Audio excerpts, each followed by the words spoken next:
चलिए देखिए क्वेश्चन और देखिए क्या दिया हुआ, a plus B plus C equal to 0 दिया है और वैल्यू हमें फाइंड करने के लिए बोला है, find the value of b plus c का whole square divided by b c plus c plus a का whole square divided by c a plus B का whole square divided by a B.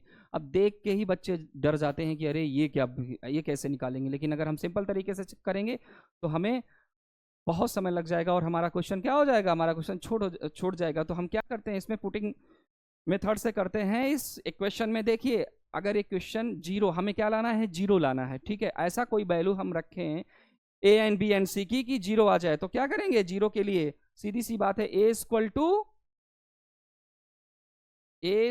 One, b equal to one और c equal to क्या रख देंगे, -2।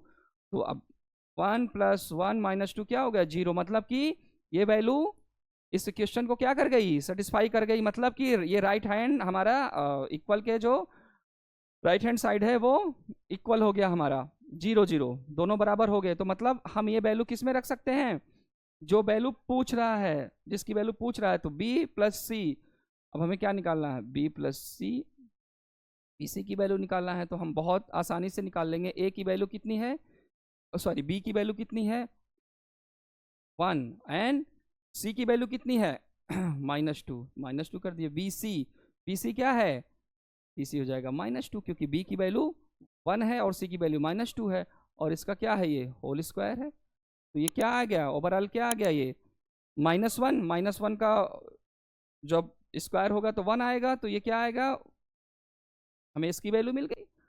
अब हमें इसकी value find करनी है, c प्लस ए सी, इसका क्या है, होल स्क्वायर है। c की वैल्यू क्या है, -2 है, a की वैल्यू क्या है, 1 है, इसका क्या है, स्क्वायर है। सी ए क्या होगा, सी ए की वैल्यू 1 है और c की वैल्यू 2 है, तो मतलब 2 हो जाएगा। अब देखिए आप, -2 1 कितना हो गया, यहाँ से 1 आएगा, -1 आएगा, -1 का जब स्क्वायर करोगे तो क्या आएगा, 1 आएगा, और फिर इसकी भी वैल्यू क्या आ गई, 1/-2। अब हमें वैल्यू किसकी फाइंड करनी है, a प्लस बी का whole square. a plus B का होल स्क्वायर किसकी वैल्यू आएगी, कितना आएगा, a प्लस बी और A B. a plus B क्या है, 1 1 2 हो जाएगा, और सॉरी 1 1 2 होगा, तो इसका स्क्वायर भी तो है, तो इसका स्क्वायर ए बी 1, तो ये क्या आ गया, 4 आ गया।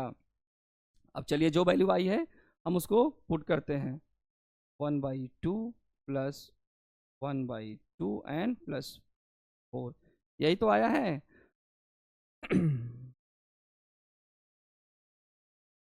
अब चलिए इसको सॉल्व करिए आप। इसमें ये माइनस यहाँ पे है, 1 मिनट, माइनस यहाँ, -2 लेंगे तो ये 1 इधर से आएगा और इधर से भी 1 आएगा, और इधर से क्या आएगा, इधर से माइनस, इधर से माइनस क्या आएगा, ये 1 हो गया, इधर 8 आएगा, क्या आएगा, 8 आएगा। जब इसको सॉल्व करेंगे तो ये क्या आएगा, 8 में 2 सब्ट्रैक्ट हो जाएगा, 1 1 2 सब्ट्रैक्ट होगा तो क्या आएगा हमारा, ये 6 आ जाएगा, और 6 से माइनस में आएगा क्योंकि माइनस बड़ा है, और ये -2 आएगा, क्या आएगा, ओवरऑल हमारा 3। अब देखिए 3 किस में दिख रहा है, डी ऑप्शन में, तो आ गया ना आंसर एक लाइन में। तो ये पुटिंग मेथड से ऐसा कोई अगर इक्वेशन दिखता है तो हमें वैल्यू सोचनी है, वो प्रैक्टिस से ही आएगा, हमें वैल्यू सोचनी है कि किस वैल्यू पे ये RHS आ जाएगा, राइट हैंड साइड आ जाएगा। अगर ये वो वैल्यू रखने से हमारा इक्वेशन सेटिस्फाई हो गया तो जिसकी वैल्यू पूछ रहा है उस पर पुट करके हम क्या करेंगे, उसको सॉल्व कर लेंगे, उसकी वैल्यू हम निकाल लेंगे। अगर बात समझ में आई होगी तो क्या करना है, लाइक करना है, शेयर करना है, कमेंट करना है और सब्सक्राइब करना है।